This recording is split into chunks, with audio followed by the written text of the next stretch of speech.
नमस्कार जय Jagannath welcome to my fast blog. तो फाइनाली जगार डोरी लागिगला। आम सकाल सकाल ट्रेन धरी पुरी रे पहुँची गलु। एठी पाग भी मस्त थिला। नेक्स्ट आम होटल बुक करी फ्रेश होई पहुँची जाइतलु सीधा लोकनाथ मंदिर रे। बहुत दिन पर मु लोकनाथ मंदिर दर्शन कली। मंदिर से सौंदर्यकरण काम भी चलुथिला। देखि बहुत खुशी लागिला। तापर लोकनाथ मंदिर दर्शन सारी आमे चलु पुरी सी बीच को। आसिला ପରେ ଆମକୁ ବହୁତ ଭୋକ ବି ଲାଗୁଥିଲା। ପ୍ରଥମେ ଟିକେ ଦହିବରା ଖାଇଲୁ। ଦହିବରାର ଟେଷ୍ଟ ବହୁତ ଭଲ ଥିଲା। ଆଉ ସେ ଆମ ଚ୍ୟାନେଲକୁ ମଧ୍ୟ ସବସ୍କ୍ରାଇବ ବି କଲେ। ଦହିବରା ଖାଇସାରି ଆମେ ଚାଲିଲୁ ବିଚକୁ। ପାଗ ବଢ଼ିଆ ଥିବାରୁ ବହୁତ ଲୋକ ବି ବିଚରେ ହୋଇଥିଲେ। ଫାଷ୍ଟ ଆମେ ଅଟୋରେ ରାଇଡ୍ କଲୁ। ବହୁତ ଡର ଲାଗୁଥିଲା ଓ ମଜା ବି ଲାଗିଲା। ପ୍ରଥମେ ତ ଗାଧୋଇବାକୁ ଇଚ୍ଛା ହେଉନଥିଲା, କିନ୍ତୁ ଏତେ ସାରା ଲୋକ ଗାଧୋଉଥିବାର ଦେଖି ଆଉ ରହିପାରିଲୁନି। ତ ହୋଟେଲକୁ ଯାଇ ଡ୍ରେସ୍ ଚେଞ୍ଜ କରି ପୁଣି ଗାଧୋଇବା ପାଇଁ ପଳେଇ ଆସିଲୁ। ବହୁତ ଟାଇମ୍ ଗାଧେଇଲା ପରେ ଟିକେ ମିଠା ଖାଇବାକୁ ଇଚ୍ଛା ହେଲା। ପୁରୀ ସି ବିଚ୍କୁ ଆସି ଯଦି ମଦନ ମୋହନ ନ ଖାଇବ ତାହେଲେ ସି ବିଚ୍କୁ ଆସି କିଛି ଲାଭ ନାହିଁ। ଛେନା ଗଜା 10, ଛେନା ଜିଲିପି 10, ମଦନ ମୋହନ 10।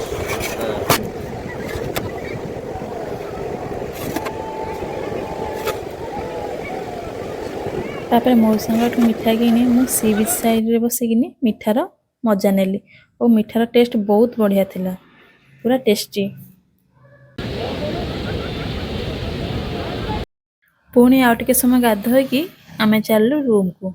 ରୁମ୍ରେ ଟିକେ ରେଷ୍ଟ ନେଇ ଇଭିନିଂରେ ଶାଢ଼ୀ ଏକ୍ସପୋକୁ ବୁଲିବାକୁ ଯାଇଥିଲୁ। ଶାଢ଼ୀର ଡିଜାଇନ୍ ତ ମସ୍ତ ଥିଲା, କିନ୍ତୁ ପ୍ରାଇସ୍ ହିସାବରେ ମୋତେ କ୍ୱାଲିଟି ସେତେ ଭଲ ଲାଗିଲାନି। ତ ମୁଁ ସେଠୁ କିଛି ବି ଆଣିଲିନି। ବୁଲି ବୁଲି ଗୋଡ଼ କାଟିବାରୁ ଆମେ ପୁଣି ଚାଲିଲୁ ସି ବିଚ୍କୁ, ଟିକେ ବିଚ୍ରେ ବସିବା ପାଇଁ।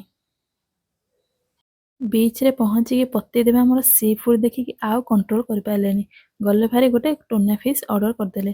ମାଛ ସିନା ଅର୍ଡ଼ର କରିଦେଲେ, ସେ ତେଲ ଦେଖିକି ଭାଇ ମୋର ଯେତିକି ଇଚ୍ଛା ଥିଲା ସେ ଇଚ୍ଛା ପୁରା ମାଟିରେ ମିଶିଗଲା। ତାପରେ ମୁଁ ସାଇଡ଼ରେ ଦେଖିଲି ଭାଇ ଜଣେ ଝାଲମୁଢ଼ି ବିକୁଥିଲେ। ତ ସିଧା ସେଠିକି ଚାଲିଲି ଆଉ ଗୋଟେ ଝାଲମୁଢ଼ି ବନେଇବା ପାଇଁ ଭାଇଙ୍କୁ କହିଦେଲି। ଭାଇ ଆମର ଏଠି ବହୁତ ବଢ଼ିଆ ସେ ଝାଲମୁଢ଼ିରେ ପିଆଜ, କଞ୍ଚା ଲଙ୍କା, ମିକ୍ସଚର ଏମିତି ସବୁ ଦେଇକି ବଢ଼ିଆ ପାଗ ବନେଇକି ଦେଇଦେଲେ। ତାପରେ ମୁଁ ଆଉ ମୋ ପତିଦେବ ସି ବିଚ୍ ସାଇଡ଼ରେ ବସିକି ଝାଲମୁଢ଼ିର ମଜା ନେଲୁ। ସି ବିଚ୍ରେ ପ୍ରାୟ 1 ଘଣ୍ଟା ବସିଲା ପରେ ଆମେ ଚାଲିଲୁ ଡିନର କରିବା ପାଇଁ। ଡିନରର ଭିଡ଼ିଓ ମୁଁ ଏଠି ନେଇନି, କାରଣ ମୋତେ ବହୁତ ଜୋରସେ କାଟୁଥିଲା, ତ ମୁଁ ଏଠି ଭିଡ଼ିଓ ବନେଇ ପାରିନି। ଡିନର କରିବା ପରେ ଆମେ ଚାଲିଲୁ ରୁମ୍କୁ। ନେକ୍ସଟ ଡେ ସକାଳୁ ସକାଳୁ ହୋଟେଲରୁ ଚେକ୍ ଆଉଟ୍ କରି ଆମେ ଚାଲିଲୁ ଆମ ଜଗାକୁ ଦର୍ଶନ କରି। କିନ୍ତୁ ସେଦିନ ଟିକେ ପାଗ ଖରାପ ଥିଲା। ବର୍ଷା ବି ଅଳ୍ପ ଅଳ୍ପ ହେଉଥିଲା।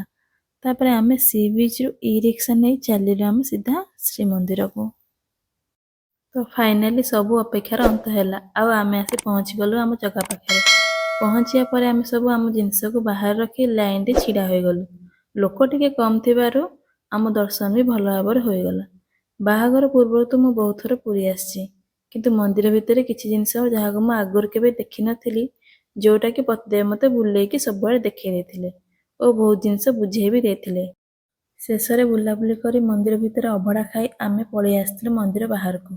ମନ୍ଦିର ବାହାରେ କିଛି ଫଟୋ ଭିଡ଼ିଓ କରି ଭୋଗ କିଣି ଷ୍ଟେସନ ଆସିଥିଲୁ ଭାରି। ଜଗାର ଡୋରି ପୁଣି ଲାଗିଲେ ଆମେ ଆସିବୁ ଆଉଥରେ ପୁରୀ। ମୋର ଏଇ ଫାଷ୍ଟ ବ୍ଲଗ୍ଟି ଆପଣମାନଙ୍କୁ କେମିତି ଲାଗିଲା ଲାଇକ୍ କରି କମେଣ୍ଟରେ ନିଶ୍ଚୟ ଜଣାଇବେ। ରହୁଛି, ନମସ୍କାର, ଜୟ ଜଗନ୍ନାଥ।